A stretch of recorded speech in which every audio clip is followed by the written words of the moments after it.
All right, welcome back. If you just joined us, you're watching Safia Breakfast Show. Now to other matters.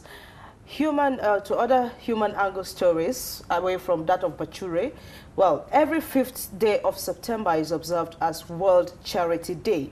The understanding of charity is said to be left for the wealthy, which is not true. The question now is, who is to give charity and to whom shall it be given?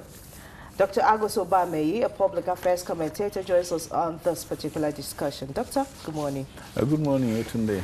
Yes, a very good morning to you, Dr. Agoso. Yeah, it's always nice to be here. Yes, it's always nice to be here because this is a charitable platform where we try to help people in the best way possible. That's right. That we can help people, give them the right information, educate them as well, and try to, get them in tune with their culture. And that is what we do on this platform. This is the best we can do to people out there. That's right. I think so. And you're doing a lot of good service. A lot of the things you say on the programs here, the governor listens to it and he picks a cue from it, and he solves the problems you highlight in your what's the program you just finished? Punchline. Yeah. Okay. That's interesting. So I think the people of Bachure, once that road is done, you need to come back here and appreciate. That's right. them. That's right. It is very, very important. As they appreciate the governor, they should appreciate Gotel also. Well, we are just rendering our services, but then if you appreciate us, we also thank you. Well, Doctor, let's talk about International Charity Day. Somebody says today he's bearing the name Charity because he's expected to give and also maybe receive in the other hand. But then let's really define what the word charity really means. Who is to receive and who is to be given? That's right. Charity is basically stepping out of your comfort zone and helping someone in need. And that need could be it could be in cash, it could be in kind, it could be in a word of advice, it could be protecting somebody, vulnerable people, making sure they are not taken advantage of. So it's any good work that you do on behalf of people who are in need of it is charity. Mainly, services rendered to the poor. That's the general understanding we have. Services rendered by people who have it. Notice I use the phrase people who have it, not people who are rich. Okay. Not just people who are rich. You don't have to be rich, but you have something that someone else doesn't have, and which you might not need. If you give it to that person, it will mean a lot to him. And so basically the United Nations is looking at a situation where by 2030, under the Sustainable Development Goals, poverty would have been eradicated. And poverty in its extreme form would have been reduced to the barest minimum. Poverty in its extreme form is defined as people who live on less than $1 a day. A day, exactly. So all the 17 goals of the 17 Sustainable Development Goals are geared towards basically reducing poverty. Yes, we're going to get into the aspect of trying to talk about reducing poverty, but I needed to react to this. Why do you think the world needs an international day of this nature, say an International Day of Charity? Why do you think the world needs it? Well, the world needs to be reminded about its humanity. When something is good, you don't take it for granted that consistently people are going to be doing it.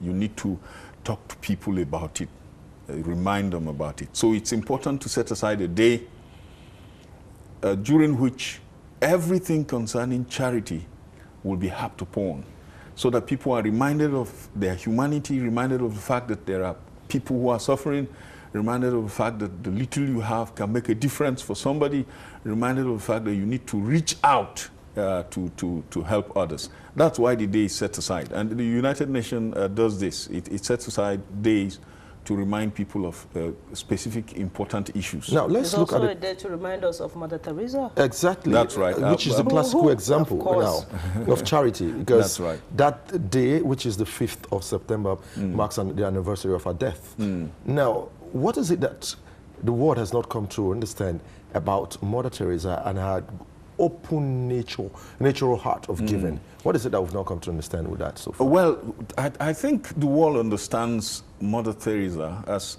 we all consider her as a saint. I mean, she hasn't been officially canonized. But I think it's a matter of time. She will be canonized, and we will give her an official tag of a saint, and probably some church or some organization somewhere will have her as their guardian saint. We know about Mother Teresa. We know what she stands for, but the practice of what she stands for is lacking. That's why this day is set aside to remind humanity.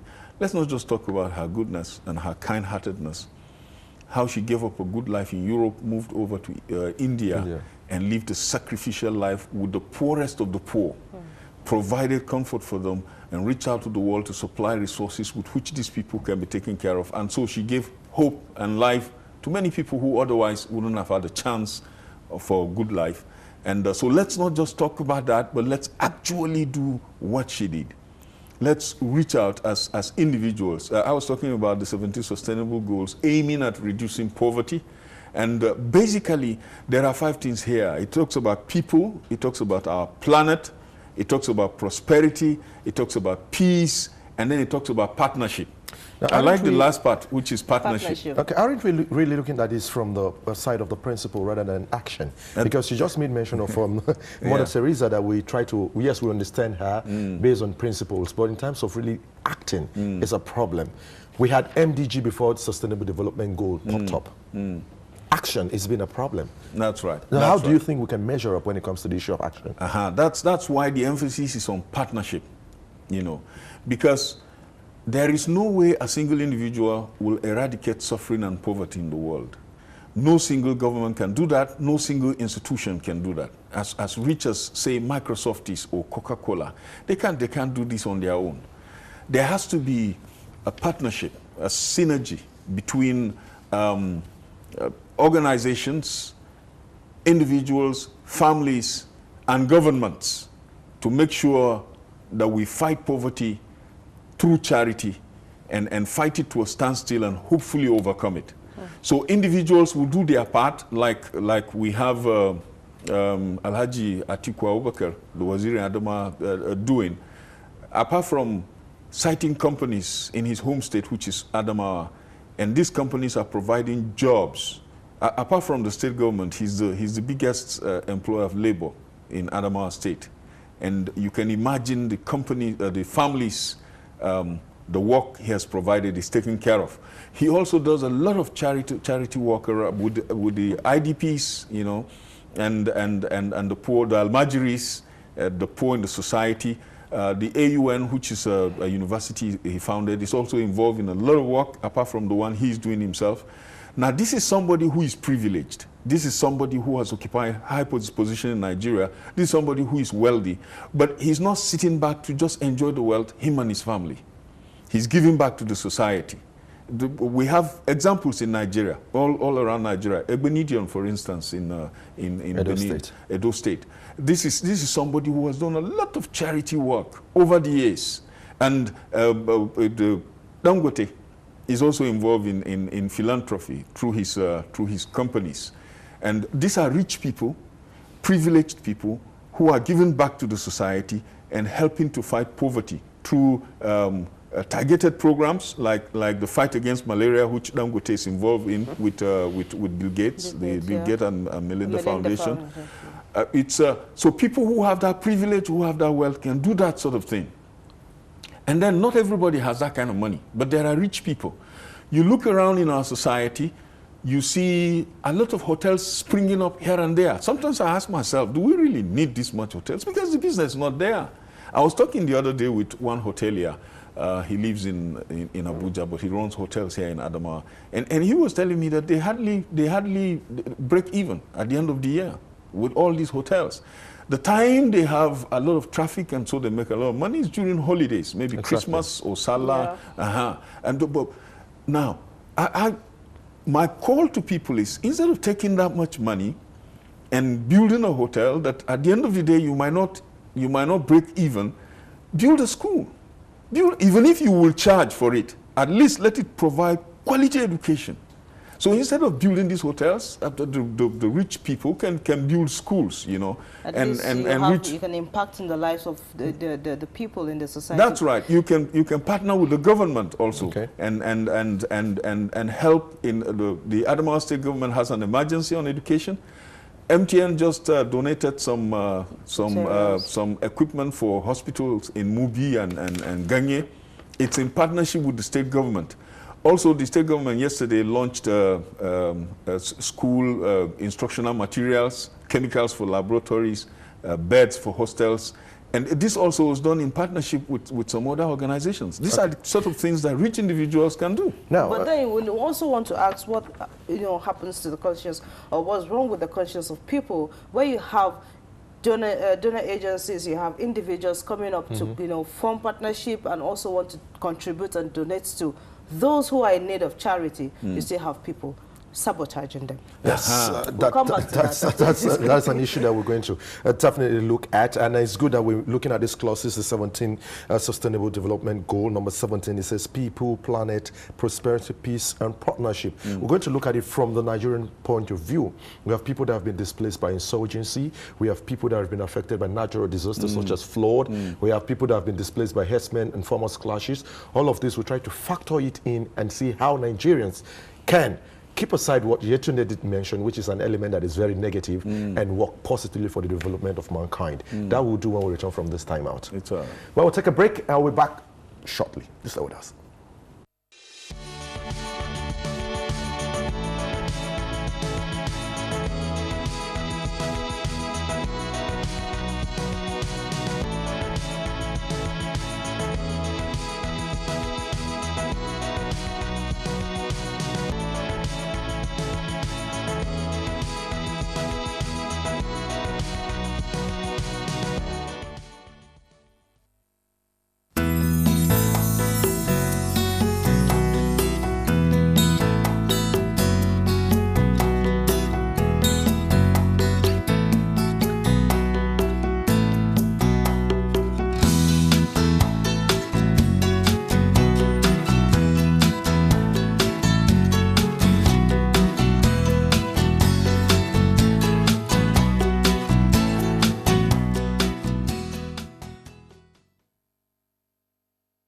Welcome back. If you just joined us, you're watching Safia Breakfast Show. And on this segment, we're discussing World Charity Day. And our guest is Dr. Agoso Bamaiyi, a public commentator. Now, before the break, we said we're going to look at other factors that might be the reason why days like this are celebrated or commemorated. When you talk about the flooding, you talk about insurgency and other factors that may have displaced people and render them or make them victims of being given charity. But then we talk about saboteurs, so those who really would not want to give, but rather will still want to take to add to what they have. What has happened to the conscience of people? Yes, I would like to give an example with the 2012 flood, because we were talking about a situation that creates poverty and lead to situations where you need to give charity, like natural disasters.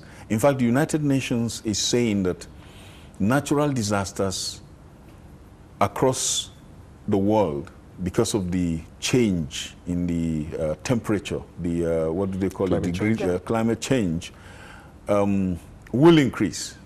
And as a result, it will fight the effort of the world to eradicate poverty. Because anytime there is a natural disaster, poor people are created.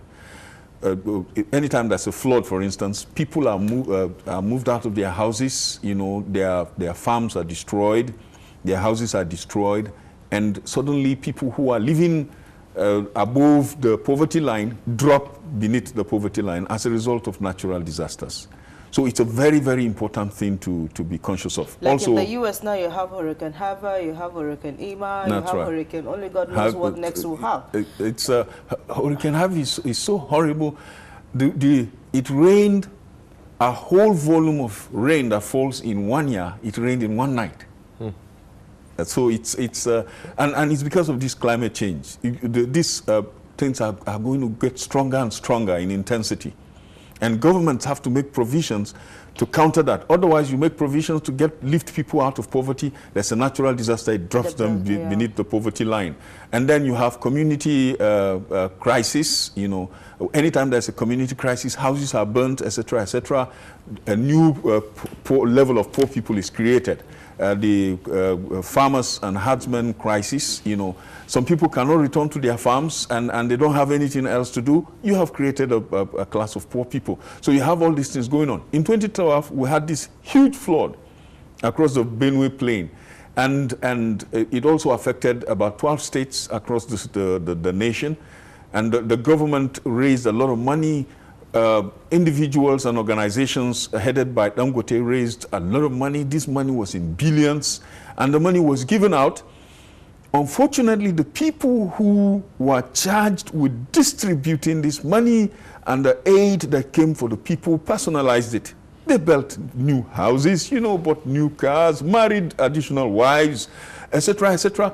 And somebody lost his house, lost his farm, lost his animals, lost his entire livelihood, and got only 250 naira. That's an insult. It shows how callous we have become. That you can take monies meant to alleviate the sufferings of people and personalize it. There's no conscience in it. It's heartlessness, and it's part of the reason why, in the first place, we have so much poverty in Nigeria. Nigeria has the resources. It also has the human manpower initiative to be one of the greatest countries on earth. We have it. But because over the years, we have had leadership and people who come into positions that have been taking this money, that have been stealing it and personalizing it, the monies have not been available to do the jobs that will lift up the standard of the living of the people, and therefore we have a lot of people living in poverty. In the north, it's horrible. The poverty incidence in the north is over 70%. So, Dr. Agoso, how do we connect the dots? Because it appears the missing link seems to be bigger than even where we want to get to. Mm-hmm. How do we connect the dots? Looking at the reality that is staring us in the face in Nigeria, we just made mention of people that were displaced by insurgency, Boko Haram, here in northeast Nigeria. The volume of displaced persons is this high. And we're needing close to trillions of naira to be able to get them back on their feet.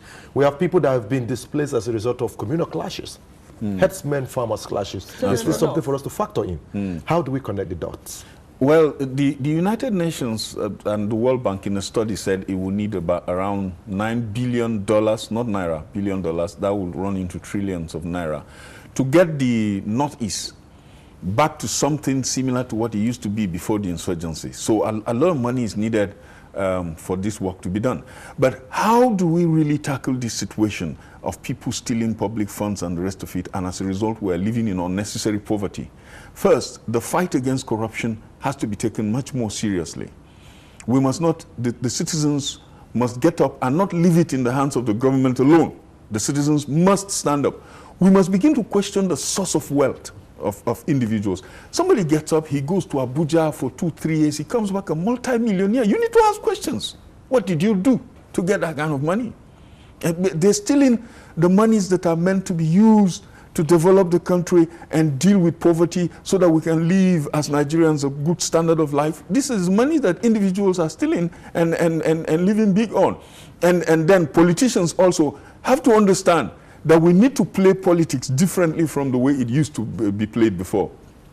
In the past, politics was a lot of dash, dash, dash, dash, dash. You take public monies, you just dash it because you occupy an office, and they're pressing you everywhere. Ah, this is a wonderful politician. He knows how to do politics because he's giving dash, dash, dash, dash. But nothing is done to uplift the standard of the living of the majority of the people. Just a few individuals, family and friends, you know, that benefit from this. The governor here in Adamawa has shown how it ought to be done. Governor Bindo is not a dash-dash governor. And as a result, he has money available to do all these projects that we are seeing. He says it openly. We will not take money and give you like that. Why? But if you work for it and you deserve it, we will freely and willingly give it to you. But you don't come and just because we're in government, we take money and just start to give you and send money to Abuja to give people in Abuja so that you can be at peace with the Abuja people, while the citizens are suffering. He said no to it, and that's why monies are available to do these fantastic projects you're seeing across the state. If he had been doing dash, dash, dash, dash, he would not have the money to develop the state. Now, the point I'm trying to make is, imagine where Adamawa State and Nigeria will be today if the principle by Governor Bindo is the principle we've operated since. We will not be where we are now, because we will take government money and use it to develop the people, put it in education, put it in health, put it in infrastructure, and provide a good standard of living for the people. We can only get there when we have a change of attitude. That's right. We have to change our attitude. So, we still advise, we still talk about it. NOA carry out campaigns. Yeah. Individuals, organizations, NGOs, and all that still carry out campaigns. But we're not ready to change. The president himself says change begins with you, but people are not ready to change. Do we think this can be achieved? That it can be achieved. Nigerians need to be forced to do the right thing. So a force has to be applied. This is where you now get to have Nigerians interpreting you from a different context now, because Nigerians' common understanding of democracy is the freedom to do whatever they want to do. What I mean by force is we must have structures in place that compel people who occupy offices to do the right thing, whether they want to do it or not. We have to have the structures. In a situation where institutions are weak, the institutions that are charged with the responsibility of fighting corruption are weak, either through corruption within the system or through lack of funding.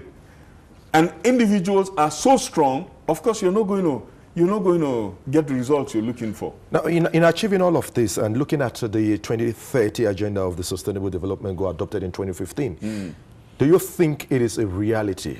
Looking at what Nigeria is going through right about now, do you think it's a reality where we can create a society where those who are less privileged can live a considerable normal life? It's a possibility. Thank you very much, Dr. Agoso, for being on the program. Yeah. And thank you for giving us your take on the International Day of Charity. Thank you. What's your final message? Just a brief, in 10 seconds. Well, my final message is to our leaders. Leadership is not about you, it's about the people. Do what is right for the people, and God will reward you for it. Thank you very much. That's a strong message coming in from you. And we do hope you have a lovely day today. Yeah, thanks a lot for having me. Well, that's been Dr. Agoso Bamaiyi. He's a public affairs commentator. Now, he talked on the importance of the International Day of Charity to Humanity. You and I are stakeholders in seeing that the life of the next person living to you is improved for good. So start something. Don't wait for the government to help you do that. We'll return with more on the breakfast program right after the timeout.